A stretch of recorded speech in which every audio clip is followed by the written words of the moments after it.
गोरखपुर जिले में जिला अस्पताल से 10 वर्षीय बच्ची का अपहरण कर हत्या कर दी गई। सीसीटीवी फुटेज में संदिग्ध को बाइक पर बच्ची ले जाते देखा गया। पुलिस ने डायल 112 के सिपाही को गिरफ्तार किया है। आरोप है कि दुष्कर्म के बाद हत्या की गई है। परिवार में मातम छा गया और प्रशासन ने पूरे मामले की जांच तेज कर दी है। लोगों ने सुरक्षा व्यवस्था पर सवाल उठाए हैं। मुख्यमंत्री योगी आदित्यनाथ ने गाजीपुर में सपा पर जमकर हमला बोला। उन्होंने कहा कि माफियाओं को मिट्टी में मिला दिया गया और अब कोई दुस्साहस नहीं करेगा। उन्होंने 692 करोड़ रुपए की परियोजनाओं का लोकार्पण और शिलान्यास भी किया। विकास कार्यों पर जोर देते हुए योगी ने कहा कि यूपी अब माफिया मुक्त राज्य बन चुका है। सीएम योगी आदित्यनाथ ने भदोही जिले का नाम दोबारा संत रविदास नगर करने का ऐलान किया। उन्होंने कहा कि महान समाज सुधारकों के नाम पर जगहों का नामकरण समाज को जोड़ता है। अखिलेश यादव ने इस पर तंज कसते हुए कहा कि इन मन चंगा तो कटौती में गंगा राजनीतिक चर्चा पर विषय बन गई है। सावन महीने की शुरुआत के साथ कांवड़ यात्रा शुरू हो गई। यूपी सरकार ने यात्रियों के लिए विशेष व्यवस्था की है। वाराणसी में सीएम योगी ने काशी विश्वनाथ मंदिर में पूजा की। लाखों भक्त हरिद्वार और अन्य जगह पर पहुंच रहे हैं। प्रशासन ने सुरक्षा और यातायात व्यवस्था को मजबूत किया है। अयोध्या राम मंदिर चढ़ावा चोरी मामले में सुप्रीम कोर्ट ने यूपी सरकार को फॉरेंसिक ऑडिटर शामिल करने का आदेश दिया। एसआईटी 5 साल के अकाउंट्स की दोबारा जांच करेगी। आरोपी की पत्नी को अधिनिकृत निर्माण पर नोटिस जारी किया गया। पूरा मामला कोर्ट की निगरानी में है। पटना की बांकीपुर विधानसभा सीट पर आज मतदान हुआ। सुबह 11 बजे तक 11.5% वोटिंग हुई। बीजेपी, आरजेडी और जन स्वराज के बीच त्रिकोणीय मुकाबला हुआ। प्रशांत किशोर ने पुलिस पर आरोप लगाया है कि उनके कार्यकर्ता को हिरासत में लिया गया। नतीजे 3 अगस्त को आएंगे।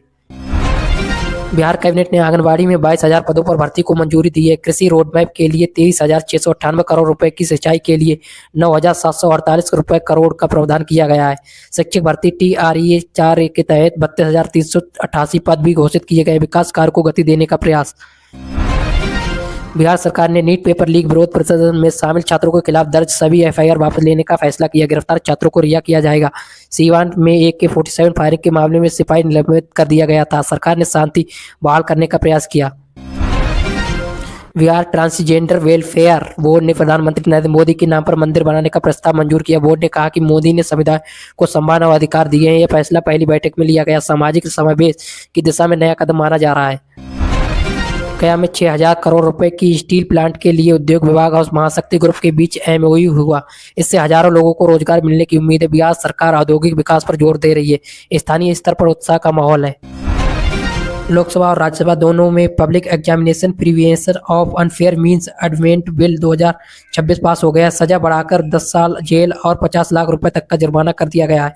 प्रधानमंत्री नरेंद्र मोदी ने कहा कि पेपर माफिया को नहीं बख्शा जाएगा। परीक्षा प्रणाली को मजबूत बनाने का दावा।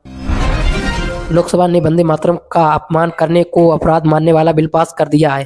राष्ट्रीय सम्मान की रक्षा के लिए एक कदम उठाया गया है। विपक्ष ने विरोध जताया लेकिन बिल आवाज मत से पराजित हो गया। देशभक्ति की भावना को मजबूत करने वाला कानून। CBI ने 2026 नीट पेपर लीक मामले में 13 लोगों के खिलाफ चार्जशीट दाखिल की। फास्ट ट्रैक कोर्ट में सुनवाई होगी। शिक्षा मंत्री के इस्तीफे के बाद यह कार्रवाई हुई। युवाओं के विरोध प्रदर्शन के बाद सरकार सख्त हुई है। सुप्रीम कोर्ट ने केंद्र से जंतर मंतर प्रदर्शन में पैलेट गन इस्तेमाल के रिकॉर्ड मांगे। कोर्ट ने कहा कि छात्रों के प्रदर्शन का जवाब हिंसा से नहीं बल्कि अहिंसा से दिया जाएगा। पुलिस को सुरक्षा गियर उपलब्ध कराने की बात की गई है। असम में बाढ़ से मौतों का आंकड़ा 80 पहुंच गया। 2 लाख से अधिक लोग प्रभावित हैं। 4 जिलों में राहत कार्य जारी है। सरकार ने बचाव और पुनर्वास अभियान तेज कर दिया है। मौसम विभाग ने भारी बारिश की चेतावनी दी है। विदेश मंत्री एस जयशंकर ने यूक्रेन के विदेश मंत्री से बात कर भारतीय नाविकों पर हमलों को अस्वीकार बताया। काला सागर में वाणिज्यिक जहाजों पर हमलों की निंदा की। भारतीय की सुरक्षा सुनिश्चित करने पर जोर दिया गया।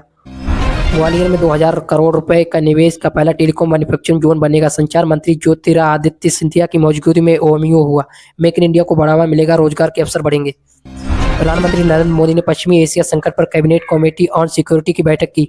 ऊर्जा और उर्वरक आपूर्ति सुनिश्चित करने के निर्देश दिए। भारत की ऊर्जा सुरक्षा पर फोकस किया गया। वैश्विक तनाव के बीच घरेलू तैयारियां मजबूत।